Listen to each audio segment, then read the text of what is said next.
જૂનવાણી વિચારધારા. સમય સાથે વિચારોને પણ પાંખ આપવી જરૂરી છે. આજની જરૂરતને ધ્યાનમાં ન રાખી જૂના વિચારોને વળગી રહેવું નુકસાન કરતા સાબિત થાય છે. જૂનવાણી વિચારધારા. કિશોર અને કીર્તિ બંને ભાઈઓ અને માતા પિતા સાથે રહે.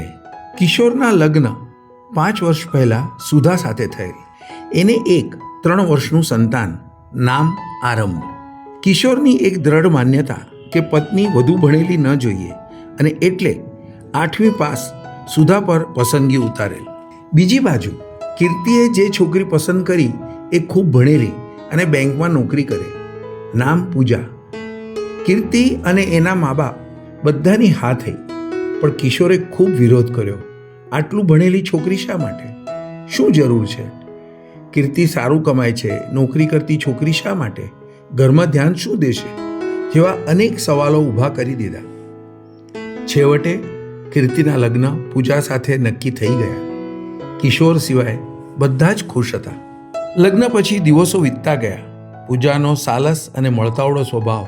ભાઈ ભાઈ કહી કિશોર સાથે વાત કરવા પ્રયાસ અને પ્રયત્ન કરે, પરંતુ કિશોર જરૂરત વગર કંઈ જ ન બોલે. પૂજાનો પગાર સારો. પગાર આવતા જ સાસુ સસરાને 10,000 જેવી રકમ આપે અને જરૂરત પર માંગવાનું પણ કહે. કોઈ વાર મનમાં કિશોર વિચાર કરે, મારી પત્ની સુધા કરતાં વધુ સાર અને સંભાળ રાખે છે અને વધુ નમ્ર પણ છે. આ એનો દેખાડો માત્ર નથી, એ અંદરથી જ માયાળું છે. પરંતુ આ વાત કિશોર કબૂલી ન શકતો અને અતડો જ રહેતો. એકવાર બંને ભાઈ અને માતા પિતા કોઈ કુટુંબીના પ્રસંગ પર ગયા. પૂજા નોકરી પર હતી, ઘરે સુધા અને આરંભ જ હતા. અચાનક આરંભ કૂદાકૂદ કરતા પડી ગયો. ખાસ્સું વાગ્યું. સુધાએ પૂજાને ફોન કર્યો અને પૂજા તરત રજા લઈ ઘરે આવી. બપોરનો સમય હોવાથી આસપાસના દવાખાના બંધ, પણ પૂજાએ ઓળખાણથી એક ડૉક્ટરને ફોન કર્યો અને ડૉક્ટરને ઘરે આવવા મનાવી લીધા. ડૉક્ટરના ગયા પછી અતડી રહેતી સુધા પૂજાને ભેટી પડી. પૂજા સાંત્વના આપી 2 કલાક માટે ખૂબ કામ હોવાથી બેંકમાં પાછી જતી રહી. દિવસો પસાર થતા ગયા. પહેલાં કરતાં સુધા અને કિશોરનો વ્યવહાર સરળ થયો અને અતડાપણું થોડું ઓછું થયું.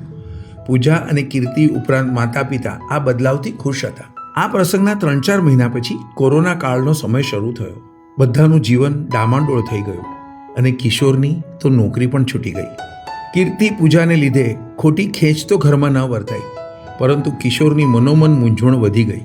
આ સમય દરમિયાન મોટા ભાઈ ભાભીને કીર્તિ અને પૂજાએ દિલથી સંભાળી લીધા અને એમના માગ્યા વગર પૈસા પણ આપતા રહ્યા. કોરોના, માંદગી, આ બધો સમય ધીરે ધીરે પૂરો થયો. જનજીવન નોર્મલ થવા લાગ્યું, પણ કિશોરને નોકરી ન જ મળી. એક રવિવારે સવારે કુટુંબ આખું સાથે બેઠું હતું.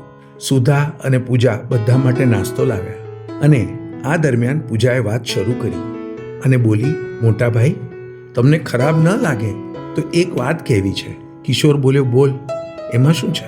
પૂજા બોલી, મારી બેંકમાં તુષાર શાહ કરીને એક પાર્ટીનો સારો એકાઉન્ટ છે અને એમનું કોરુગેટેડ બોક્સ બનાવવાનું કામકાજ છે, જેનો તમને અનુભવ છે. મેં વાતમાં પૂછ્યું તો તુષારભાઈને એક વિશ્વાસુ માણસની જરૂર છે, તો તમે ત્યાં જઈ આવો, શું લાગે છે? કિશોર બોલ્યો, ભલે. પૂજાએ તરત જ પર્સમાંથી તુષારભાઈનું કાર્ડ કાઢ્યું અને આપીને કહ્યું, કાલે 11 વાગે જજો અને કહેજો પૂજાએ રેફરન્સ આપ્યો છે. બીજે દિવસે કિશોર સમયસર તુષારભાઈને ત્યાં પહોંચી ગયો. કિશોર ઇન્ટરવ્યૂ લેશે એવી ધારણાથી ગયેલ, પરંતુ તુષારે એને અંદર બોલાવ્યો, ચા પાઈ અને બોલ્યા, પૂજાએ મોકલ્યા છે એટલે મારે શું પૂછવાનું? અને પછી કહ્યું, આજે 28 તારીખ છે, 1 તારીખથી આવી જજો. અને પછી ફેક્ટરી બતાવી, સ્ટાફના મુખ્ય માણસોની ઓળખાણ પણ કરાવી. તુષારની વાત ઉપરથી કિશોર સમજી ગયો કે પૂજા માટે આદર અને માન ઘણું છે.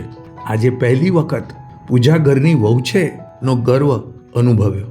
કિશોર ઘરે આવ્યો. આવતી વખતે કેક લેતો આવ્યો અને કીર્તિને ફોન પણ કર્યો કે ઘરે થોડો વહેલો આવી જજે. રોજની જેમ જ્યારે પૂજા આવી, બધા ઘરે સાથે રાહ જોઈને બેઠા હતા. આ જાણી એને આનંદ અને અચરજ બંને થયા. કિશોરે તુષારને મળ્યાની વાત કરી. પોતાના હાથે પૂજાને એને ગમતી કેક ખવડાવી અને ભેટી પડ્યો. રડી પડ્યો. બોલ્યો, મેં જે રૂખો વ્યવહાર તારી સાથે કર્યો છે એવું હું મારી સગી બહેન સાથે કરત તો એ પણ મને આટલા પ્રેમથી ન બોલાવત. તું મારી સગી બહેન કરતાં પણ વિશેષ છો. તુષાર પાસેથી તારા વિશે સાંભળ્યું ત્યારે થયું હું ખરેખર તને સમજી જ ન શક્યો. સારા સંસ્કાર હોય તો ભણતર સોનામાં સુગંધ જેવું કામ કરે છે. વધુ ભણેલી પત્ની ન જોઈએ આ વિચાર તે તદ્દન ખોટો સાબિત કરી દીધો. સાચું કહું, તારા કરતાં આ સુધા જરા વધુ તોછડી છે.